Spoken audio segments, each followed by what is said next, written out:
Hi everyone, today I'm going to be talking to you all about SEN at Newlands and what we put in place at school as well as how you can help at home. I'm Zoe Crease, the Senko, picture of for anyone who is unsure who I am. Hopefully I've met quite a few of you anyway. So I'm going to start with looking at things that work in school, the plans that we put in place and a little bit of background just about SEN and then how you can use the plans that we put in place and things that can help you at home. There are 4 areas of SEND: communication, interaction, cognition and learning, social, emotional, mental health, and sensory and/or physical needs. So this shows some of the diagnoses that come from the areas of SEND. I'm going to try and support you based around the common diagnoses that children receive, because as you know, SEN is quite a broad subject for us. Hopefully I will try and capture some of those with you today. So speech, language and communication is around children's speech, understanding, not understanding things. Maybe they don't understand the social rules of communication, and often children may end up with a diagnosis of autism. Cognition and learning is where somebody may learn at a slower pace than others, even with differentiation being put into place. That may mean that they have a diagnosis of dyslexia if it's a specific learning difficulty, or it may just be a generic learning difficulty where, as I've said, they learn at a very slow pace, even with all the interventions that we can put in place. But that's when we start to monitor those really small steps of progress using our assessment systems. Social, emotional, mental health is where a child could be withdrawn, isolated, maybe anxious about something, showing disruptive behaviour, which can then often lead to an ADHD diagnosis. And we've also got sensory and/or physical needs. So that could be someone who may be using a wheelchair, they may need specialist equipment in school and at home to help them access the curriculum or their surroundings. And it may mean that they have hearing aids, specific glasses if they've got a visual or hearing impairment. And some children have a multisensory impairment because they have visual, hearing, and mobility issues as well.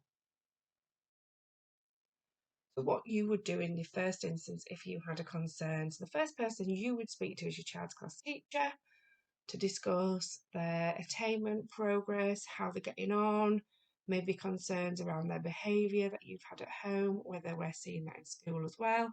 We do also appreciate that sometimes you see things at home that we don't see in school. And equally, it can be the same. Sometimes we see things in school that actually you don't see at home. So it's then about working together, and that's where the teacher would come to me, get myself involved, and then we can discuss the concerns in more detail, whether that have come from yourself or from the class teacher. Equally, if a class teacher had a concern about the child, then they may come and speak to you about what they've noticed in class and how we can support you. We want to be able to support all families who have a concern so that you're all valued, and we believe that is a big part of our ethos in our inclusive school. So the class teacher would make regular assessments, observations, and again, I would try and do that myself alongside the class teacher, and we would bring this formally together through a meeting to discuss next steps and how we could support you with your child at home and how we can put some strategies into place at school to make sure they're settled and they're working at the correct pace for them. So in the first instance, if a child is put on the SEN register, then we would put a learner profile into place. This is something that the class teacher would write. They would then share this with you. We'd look at the strengths of the child, the areas of concerns, and some targets that we can work on at school, but equally you can work on them at home as well.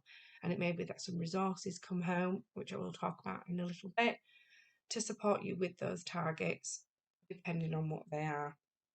And we would review that every term, look for improvements, and see how your child is doing.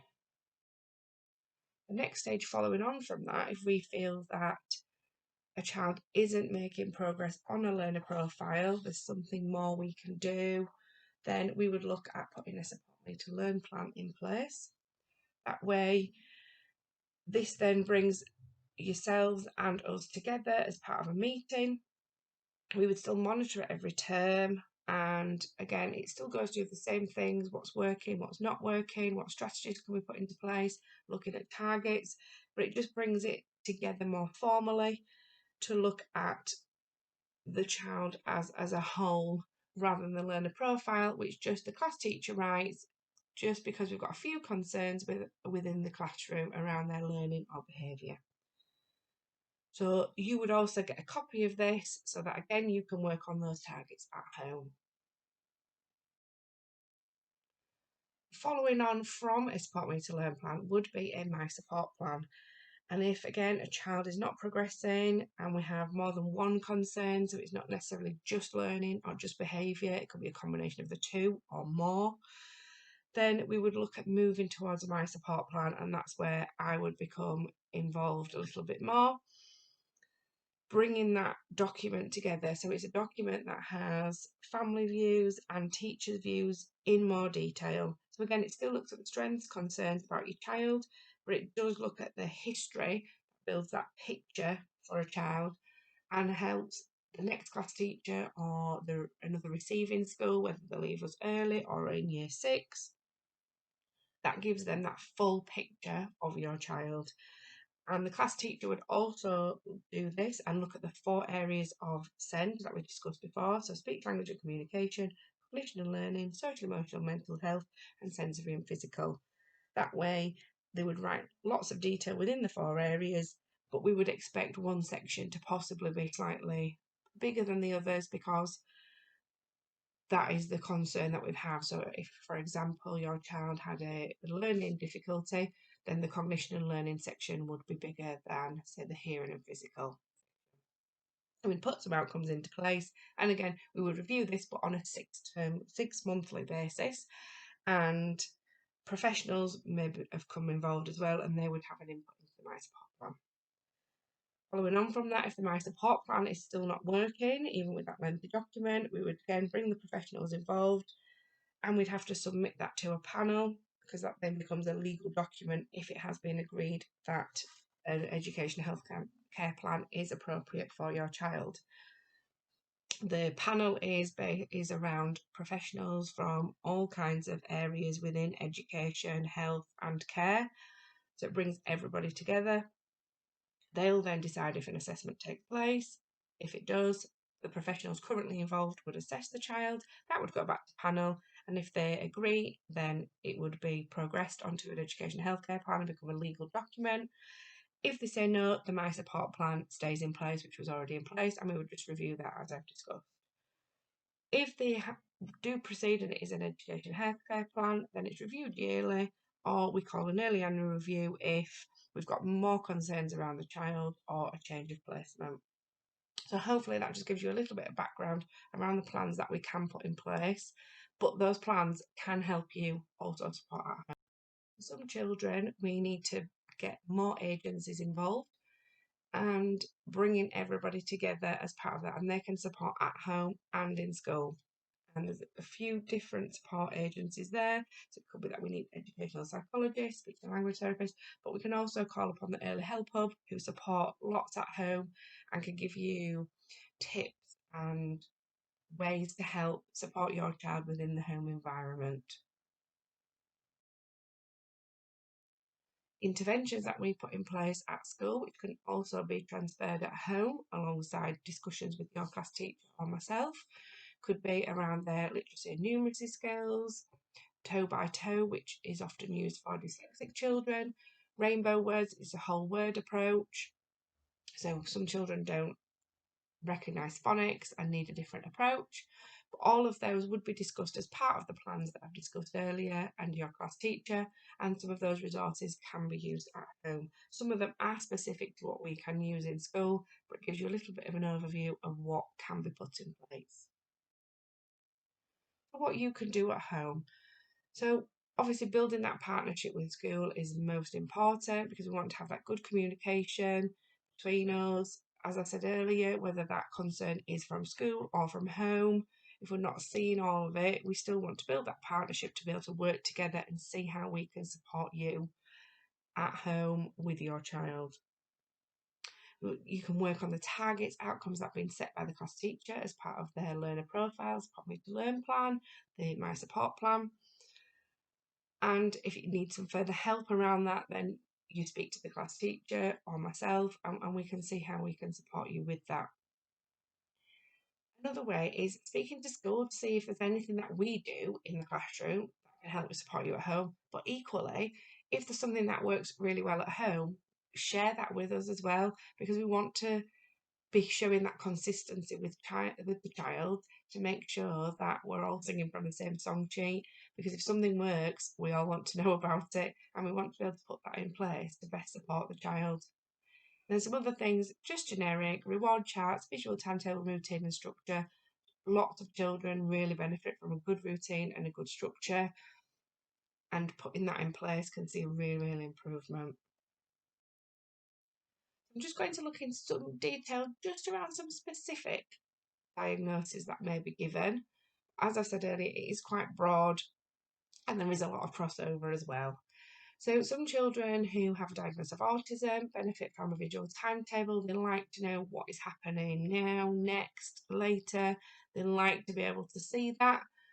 They need a good routine structure. They like that in place because they like to be able to know what is happening. Some children do struggle with change. So allowing that routine and structure and that preparation makes it feel better for them, and they know what they're doing. Consistency is having a good consistent approach, having clear expectations of what you want your child to do, giving them immediate rewards, following through with things. Social stories also help. So if there's been an incident, drawing a picture, being able to discuss the event. Children benefit from using social stories and the pictorial version to be able to relate to that. PECS can also be used, so that's a picture exchange communication system that supports children who are non-verbal, so who are unable to communicate. So lots of younger children use that as they're starting to hopefully learn to speak, but even as older children into adults, some children don't develop that, so PECS is another way that we can support them. Having a calm, quiet space within your home, somewhere for that child to go to if they need to. So some children just like to be on their own, they like to crouch down, they like to hide into small spaces. So having that calm space just allows them to know where they can go. And sometimes children benefit from sensory toys, and it could be simple light up things, things that they can fiddle with and play with, so fidget toys. Also deep pressure, so sometimes a lap blanket can go over the top of them, which just gives them that security. ADHD, so again, they benefit from a good routine and structure, consistency, having those clear expectations in place, giving them those immediate rewards, choice of two. So, do you want to do this or this? So they feel like they're in control. So, by giving them that, it sometimes feels like you're letting them decide what's happening, but actually you're giving them the choice, so you're choosing what the choices are going to be, but they're feeling like they're in control because they've chosen which choice they're going to have. So it's just sticking to that and sticking to the two choices, but always follow through with your actions, because I know sometimes that can then escalate the behaviours as well. So encourage movement. So lots of children with ADHD are very fidgety, they like to move around. So encouraging movement within the home, as well as getting really good night's sleep, which I know can be really difficult as well. Again, any problems with sleep, speak to school and we can get other agencies involved to support you with that.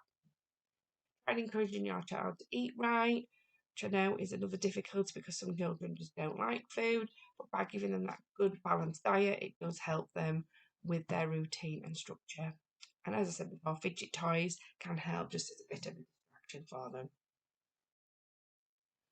Learning by using a multisensory approach, using the toys at home, learning through play, following the targets that we've set, but using your equipment at home. So getting the Lego bricks, the cars, a ball, dolls, anything that you can use in the home. So it feels like they're playing, but you're using that to support their learning.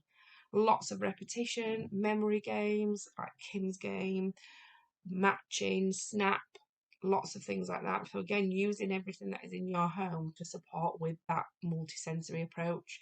Working in partnership with school in regard to your child's targets based on your learning plan, then you're able to know exactly what we're working on and how you can support them with that.